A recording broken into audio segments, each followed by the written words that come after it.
Приветствую, друзья! С вами Искандер Бариев. Весть об исчезновении трехлетнего крымского татарина Мусы Сулейманова потрясла не только весь Крым, но и тысячи людей из разных уголков мира, которые переживали и даже пытались помочь финансовой поддержкой. Хочу отметить, что на поиски ребенка съехались несколько десятков тысяч человек разных национальностей и вероисповедания.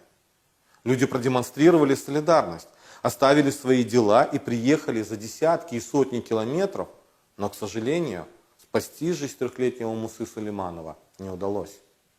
Муса – сын политического заключенного, фигуранта так называемой второй симферопольской группы Хизбут Тахрир Руслана Сулейманова. На сегодня только в Крыму около 180 несовершеннолетних детей остались без надлежащего ухода из-за преступных действий оккупационной власти. А ведь на его месте мог оказаться каждый ребенок. Как случилась эта страшная трагедия? Кто виновен в его гибели? Что необходимо предпринять? Об этом поговорим в 46-м выпуске блога Liberate Crimea. 24 июля 2020 года в селе Строгановка Симферопольского района оккупированного Крыма пропал трехлетний крымский татарин Муса Сулейманов. Ребенок играл возле дома вместе со своей старшей сестрой и без присмотра взрослых остался на 10-15 минут, поскольку его маму позвала больная свекровь. 26 июля на вторые сутки активных поисков было найдено тело мальчика в выгребной яме возле дома. По официальным данным оккупационных следственных структур, гибель Мусы – несчастный случай. Муса – сын политического заключенного Руслана Сулейманова, задержанного 27 марта 2019 года в ходе массовых обысков в домах крымских татар. 27 марта 2019 года решением так называемого Киевского районного суда Симферополя Сулейманов был арестован по обвинению по статье 205.5 Уголовного кодекса Российской Федерации. Организация деятельности террористической организации и участие в деятельности такой организации, за что ему грозит лишение свободы сроком до 20 лет. С арестом Руслана Сулейманова и его брата Искандера вся тяжесть содержания семьи, состоявшей из 3 малолетних детей, Мухаммеда 10 лет, Асие 6 лет и 3-летнего Мусы, а также родителей Зеры Сулеймановой 71 год и Сервера Сулейманова 73 года, легла на 30-летнюю Эльзару, супругу Руслана. Несмотря на неоднократные ходатайства адвокатов об изменении меры пресечения из-за наличия 3 несовершеннолетних детей и 2 пожилых родителей с различными соматическими заболеваниями, своими преступными решениями так называемые судьи в Крыму и российские судьи оставляли Руслана Сулейманова под арестом, не возражая органам так называемой прокуратуры, игнорируя очевидные фальсификации и натяжки дела. Это происходило как в силу политического преследования в данном деле крымско-татарских активистов, так и в рамках общей карательной направленности так называемого правосудия в Крыму и в Российской Федерации.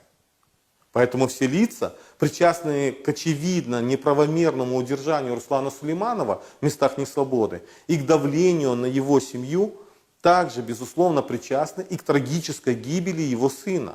Даже если это действительно была трагическая случайность, а не спецоперация российских спецслужб по устрашению крымско-татарского народа.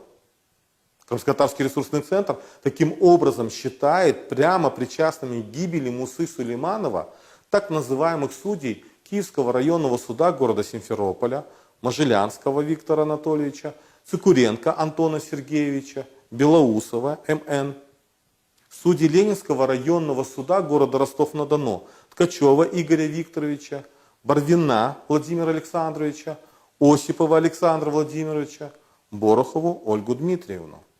Судьи Ростовского областного суда, Соловьева Эдуарда Вячеславовича, Кузнецова Владимира Петровича, Микулина Александра Михайловича, Кирсанову Людмилу Владимировну. Судью 3-го апелляционного суда общей юрисдикции города Сочи, Силину Ольгу Владимировну. Прокуроров так называемой прокуратуры Киевского района города Симферополь, Сергея Корнеева и иных, список дополняется.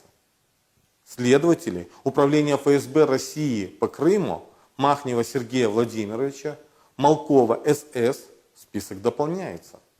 Именно данные лица, борясь со свободой слова и убеждений, с религиозными и политическими убеждениями на оккупированной территории, с правами коренного крымско-татарского народа в Крыму, сделали все возможное, чтобы Муса Сулейманов остался без полноценной родительской заботы и внимания. Своими бесчеловечными деяниями по организации политического преследования и расовой дискриминации крымско-татарского народа данные должностные лица создали все условия для гибели невинного ребенка. В своем заявлении Крымско-татарский ресурсный центр выражает соболезнования родственникам всех жертв оккупации Крыма. Решительно осуждает подобные незаконные и бесчеловечные действия российских силовиков, требует немедленного освобождения Руслана Сулейманова и всех политических заключенных, арестованных на территории оккупированного Крыма. Указывает на особый цинизм и полную бесчеловечность и аморальность российских силовиков, пытающихся переложить вину в гибели Мусы с карателей в мантиях и мундирах на оставшихся на свободе членов семьи Сулеймановых. И будет мониторить данные преступные деяния оккупантов и далее. Призывает международное сообщество усилить давление на Российскую Федерацию с целью прекращения политических преследований в Крыму, а также внедрить персональные санкции в отношении лиц, причастных к нарушению прав человека на территории Крыма, в частности, касательно всех вышеуказанных лиц, безусловно причастных к трагической гибели Мусы Сулейманова. Что ж, уже формируется список Мусы Сулейманова, то есть список тех, кто прямо причастен к гибели трехлетнего ребенка. Удастся ли добиться персональных санкций в отношении данных лиц? Поживем увидим. Но то, что сегодня только в Крыму около 180 несовершеннолетних детей остались без надлежащего ухода из-за преступных действий подобных лиц, это факт. И не допусти Всевышний повторения страшной трагедии, подобной данной. До новых встреч!